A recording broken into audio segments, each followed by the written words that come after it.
এই মুহূর্তের ব্রেকিং নিউজের দিকে নজর রাখতে হচ্ছে। পুলিশের নথিতে মনোজিতদের প্রভাবশালী তকমা, ধৃতরা অত্যন্ত প্রভাবশালী বলে দাবি করছে পুলিশ। আদালতে ধৃতদের প্রভাবশালী বলে দাবি। কসবা ল কলেজে গণধর্ষণ মামলায় এবার 6টি নতুন ধারা যোগ করা হয়েছে। আপনাদের আরো একবার জানিয়ে রাখবো যে এবার অভিযুক্তদের সেই বিরুদ্ধে 6টি নতুন করে ধারা যোগ করা হয়েছে।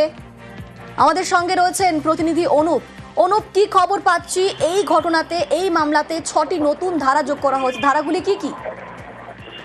কসবা গণধর্ষণ মামলায় কিন্তু ইতিমধ্যেই পুলিশের পক্ষ থেকে এই 6টি নতুন ধারা কিন্তু একেবারে সংযুক্ত করা হলো, যার মধ্যে অপহরণের ধারা কিন্তু সংযুক্ত করা হয়েছে। এবং গতকালই পুলিশের পক্ষ থেকে আদালতে আবেদন করা হয়েছিল নতুন যে ধারা, অপহরণ থেকে শুরু করে এই নতুন 6টি ধারার কথা উল্লেখ করা, এমনটাই কিন্তু আবেদন করা হয়েছিল। গতকাল আবেদনের পরেই আজকে কিন্তু পুলিশের পক্ষ থেকে এই 6টি ধারা কিন্তু ইতিমধ্যেই সেগুলি কিন্তু অ্যাড করা হয়েছে, যার মধ্যে 140-এর 3, 140-এর 4 এবং 142 বিএনএস 1 ধারা কিন্তু সহ নতুন 6টি ধারা কিন্তু এই মুহূর্তে সংযুক্ত করা হয়েছে। অভিযুক্তরা অত্যন্ত প্রভাবশালী, আদালতে এমনটাই কিন্তু পুলিশ জানিয়েছে, সেই কারণে তাদেরকে হেফাজতে রাখা প্রয়োজন, এমনটা এই গতকালই কিন্তু পুলিশ জানিয়েছিল। তার পরবর্তী ক্ষেত্রে দেখা গেল পুলিশের পক্ষ থেকে বলা হয়েছিল যে অপহরণের নতুন করে কিন্তু ধারা তারা সংযুক্ত করতে চায় এবং এছাড়া 6টি যে ধারার কথা বলা হচ্ছে, তারপরেই আজকে পুলিশের পক্ষ থেকে এই 6টি ধারা কিন্তু সংযুক্ত করা হলো। তার মধ্যে অত্যন্ত উল্লেখযোগ্য হচ্ছে অপহরণের এই ধারাটি, যেটা কিন্তু এখন নতুন যে বিএনএস অ্যাক্ট, সেই বিএনএস অ্যাক্টে কিন্তু এই ধারা ইতিমধ্যে সংযুক্ত করা হয়েছে।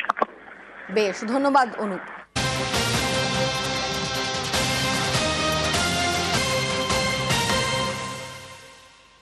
এই মুহূর্তে নজর রাখবো কসবার ল কলেজে কলকাতা বিশ্ববিদ্যালয়ের ফ্যাক্ট ফাইন্ডিং টিম। ল কলেজে কলকাতা বিশ্ববিদ্যালয়ের 5 সদস্যের ফ্যাক্ট ফাইন্ডিং টিম, সেই ছবি আপনাদের দেখাচ্ছি। ল কলেজে কলকাতা বিশ্ববিদ্যালয়ের ফ্যাক্ট ফাইন্ডিং টিম পৌঁছে গিয়েছে, যাতে 5 জন সদস্য রয়েছেন বলে খবর পাওয়া যাচ্ছে।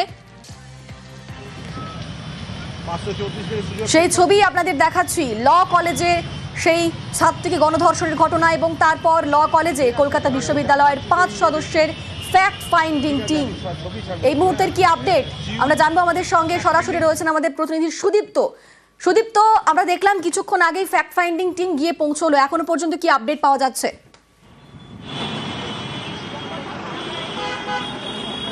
দেখো অনিন্দিতা, এই মুহূর্তে কলকাতা বিশ্ববিদ্যালয়ের গঠন করে দেওয়া ফ্যাক্ট ফাইন্ডিং টিম, 5 জনের সদস্যের ফ্যাক্ট ফাইন্ডিং টিম, তারা সরাসরি কসবা ল কলেজের ভেতর পৌঁছে গিয়েছে এবং সেখানে রয়েছেন এই কসবা ল কলেজের ভাইস প্রিন্সিপাল নয়না চট্টোপাধ্যায়, তিনিও কিন্তু রয়েছেন। এবং সেই সঙ্গে প্রথমে 2 জন আসেন ফ্যাক্ট ফাইন্ডিং টিমের এবং তারপরে আরও 3 জন আসেন এবং তারা এই মুহূর্তে ঠিক কলেজের ভেতরে প্রবেশ করে, যেখানে নিরাপত্তা রয়েছে, নিরাপত্তা রক্ষীরা রয়েছে বা একই সঙ্গে পুলিশ কর্মীরা রয়েছেন, সেখানে কিন্তু তারা দাঁড়িয়ে রয়েছেন এবং সেখানে তাদের আলোচনা চলছে।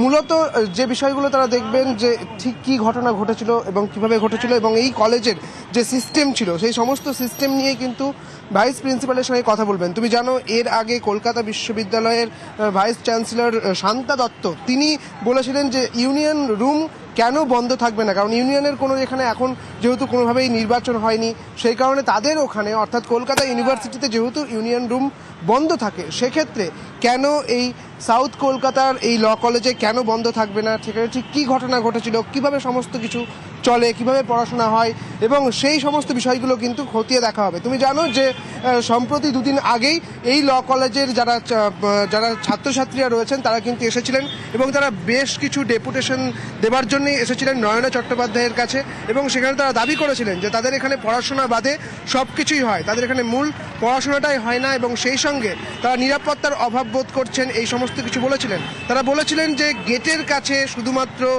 সিসিটিভি রয়েছে, আর কোথাও কোনো সিসিটিভি নেই, যে নারী নিরাপত্তার বিষয়টা সেটাও নেই, আই কার্ড দেখিয়ে যে প্রবেশ করা হবে এমনও কিন্তু সেখানে বিষয় নেই।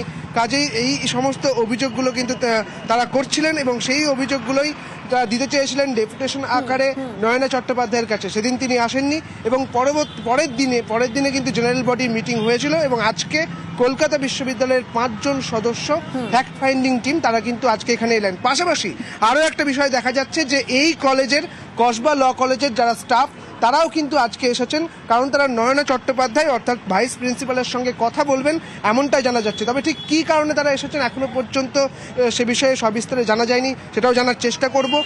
ঠিক কী কারণে এসেছেন আপনারা? একেবারে জানা এখনো জানি না। আমাদের মানে আপনারা তো এলেন এখানে, হ্যাঁ আমরা teachers, we all are professors, আমাদের ডাকা হয়েছে, আমরা এসেছি। অনির্দিষ্টকালের জন্য একটা কলেজ বন্ধ রয়েছে, এখন কোনো কমেন্ট করব না। ছাত্রছাত্রীরা বলছেন যে তাদের সামনেই পরীক্ষা রয়েছে। ম্যাডাম, আমরা ছাত্রছাত্রীদের সাথে ছিলাম, আছি, থাকবো, যারা সত্যিই পড়াশোনা করতে চায়। ভাইস প্রিন্সিপালের সঙ্গে আপনাদের কথা হয়েছে? হ্যাঁ হয়েছে, ডাক এলে আমরা ভেতরে ঢুকবো। আপনাদেরকে আজকে ডাকা হয়েছে ম্যাম? হ্যাঁ হ্যাঁ। আপনার নাম? ডক্টর মৌশ্রী বশিষ্ঠ। একেবারে সুদীপ্ত, আমরা সেই খবরের দিকে অবশ্যই নজর রাখবো। আপাতত ধন্যবাদ তোমাকে। ল কলেজে গণধর্ষণের পরে মঙ্গলবার গভর্নিং বডির বৈঠক। এই গভর্নিং বডি নিয়ে নানান প্রশ্ন। কলেজের গভর্নিং বডিতে কিভাবে ভাইস প্রিন্সিপালের স্বামী মনোজিৎ মিশ্রের বিরুদ্ধে থানায় ভুরি ভুরি অভিযোগ, তারপরেও কিভাবে গভর্নিং বডির সুপারিশে কলেজের অস্থায়ী পদে নিয়োগ, উঠছে প্রশ্ন। 25শে জুন সেদিন সাউথ ক্যালকাটা ল কলেজের মধ্যে ছাত্রীকে গণধর্ষণ করা হয় বলে অভিযোগ। এই ঘটনায় ধৃত কলেজের এক অস্থায়ী কর্মী, 2 পড়ুয়া এবং একজন নিরাপত্তারক্ষী। কলেজের মধ্যে ছাত্রীকে গণধর্ষণ, এই অভিযোগ ঘিরে তোলপাড়। অনির্দিষ্টকালের জন্য সাউথ ক্যালকাটা ল কলেজ বন্ধ। এই পরিস্থিতিতে মঙ্গলবার অবশেষে বৈঠক করল কলেজের গভর্নিং বডি। সেই বৈঠক নিয়ে উঠছে নানা প্রশ্ন। সাউথ ক্যালকাটা ল কলেজের ভাইস প্রিন্সিপাল নয়না চট্টোপাধ্যায়, তাঁর স্বামী শুভ্রাংশু শেখর চট্টোপাধ্যায়। অনেকেরই প্রশ্ন, ভাইস প্রিন্সিপালের স্বামী কেন কলেজের গভর্নিং বডিতে? এসএস চ্যাটার্জিকে আপনারা জিজ্ঞেস করছিলেন যে আপনি হাজব্যান্ড হয়ে কি করে গভর্নিং বডিতে আছেন, সেটা তো হায়ার এডুকেশন বলতে পারবে। সেখানে নিকটাত্মীয় কেউ থাকতে পারে কিনা আপনারাই জিজ্ঞেস করছিলেন, ওই ব্যাপারে আমি কি করব। গণধর্ষণে মূল অভিযুক্ত মনোজিৎ মিশ্র, এই ল কলেজেরই প্রাক্তনী, নানা কাণ্ড ঘটিয়েছে। তার বিরুদ্ধে ডজন খানেক এফআইআর। এ হেন মনোজিৎ চাকরিও পেয়ে গেছে সেই ল কলেজেই। অস্থায়ী কর্মী হিসেবে তাকে নিয়োগের সুপারিশ করে কলেজের গভর্নিং বডি। আমি ভাইস প্রিন্সিপাল, মাত্র গভর্নিং বডি আছে, গভর্নিং বডি থ্রুতে অ্যাপয়েন্টমেন্ট হয়েছে। গণধর্ষণের অভিযোগে জালে ল কলেজের ত্রাস মনোজিৎ মিশ্র। তার কল রেকর্ড থেকে পুলিশ জানতে পেরেছে 25শে জুন কলেজে ধর্ষণের অভিযোগ ওঠার পরের দিনই ভাইস প্রিন্সিপালের সঙ্গে ফোনে কথা বলে মনোজিৎ মিশ্র।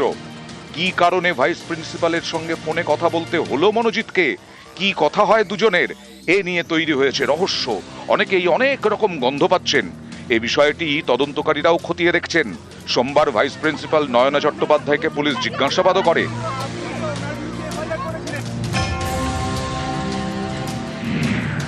2012-এ দক্ষিণ কলকাতার ল কলেজে ভর্তি হয় মনোজিৎ মিশ্র। তারপর থেকেই কলেজে বিভিন্ন গোলমালে নাম জড়ায়, মারামারিতেও অভিযুক্ত। 2014-এ কলেজ থেকে নাম বাদ দেওয়া হয় মনোজিতের। 3 বছর পর 2017-এ ফের ল কলেজে ভর্তি হয়। 2019-এ সাউথ ক্যালকাটা ল কলেজের ভাইস প্রিন্সিপাল হন নয়না চট্টোপাধ্যায়। কলেজে একের পর এক ঘটনা ঘটায় মনোজিৎ। এটা পুনরাবৃত্তি ঘটনা আমি বলবো, এর আগে ঘটনা ঘটেছে। সেই সময় যদি সে অভিযোগকারিনী অভিযোগ করতেন, তাহলে আজ হয়তো আমার এই বোনটির এই অবস্থা হতো না।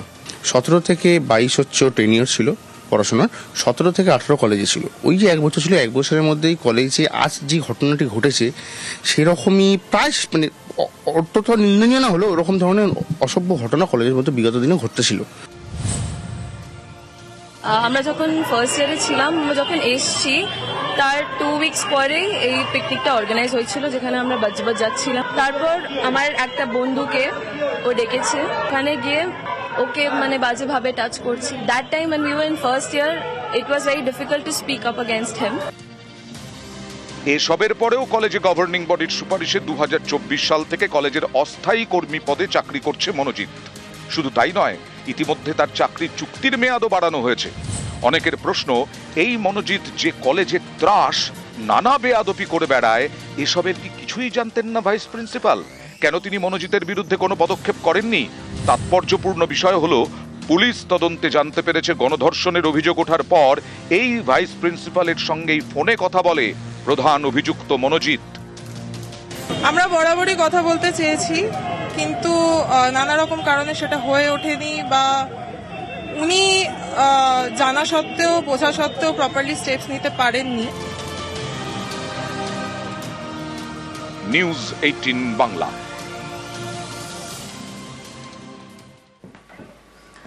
গত 25শে জুন বুধবার দক্ষিণ কলকাতার ল কলেজে গণধর্ষণ করা হয় বলে অভিযোগ।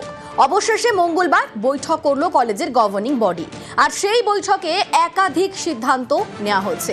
কি কি সিদ্ধান্ত নেওয়া হয়েছে আপনাদের সেই সিদ্ধান্তের কথা জানাবো।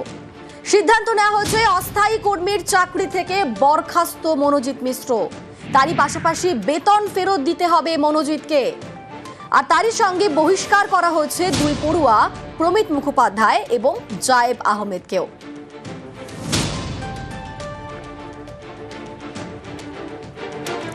তারই পাশাপাশি আরো একাধিক সিদ্ধান্ত নেওয়া হয়েছে গভর্নিং বডির মিটিংয়ে। কি সেই সিদ্ধান্ত? সিদ্ধান্ত নেওয়া হয়েছে নতুন নিরাপত্তা সংস্থাকে দায়িত্ব দেওয়া হবে এবং কলেজে মহিলা নিরাপত্তা রক্ষী থাকবে। জিবির বৈঠকে সিদ্ধান্ত নেওয়া হয়েছে কলেজে মহিলা নিরাপত্তা রক্ষী থাকবে, কলেজের বাইরে এবং ভেতরে সিসি ক্যামেরা বাড়ানো হবে, পরিস্থিতি স্বাভাবিক হলে ক্লাস শুরু হবে। কলেজ খোলা থাকবে সকাল 7টা থেকে দুপুর 2টো পর্যন্ত। তারপরে পড়ুয়া, অধ্যাপক বা কর্মীরা কেউ কলেজে থাকতে পারবেন না। স্টুডেন্টস আইডি দেখিয়ে কলেজে ঢুকবেন পড়ুয়ারা। বহিরাগতদের ঢোকা বন্ধ করতে হবে, এমনটাই নির্দেশ, এমনটাই সিদ্ধান্ত নেওয়া হয়েছে জিবির বৈঠকে।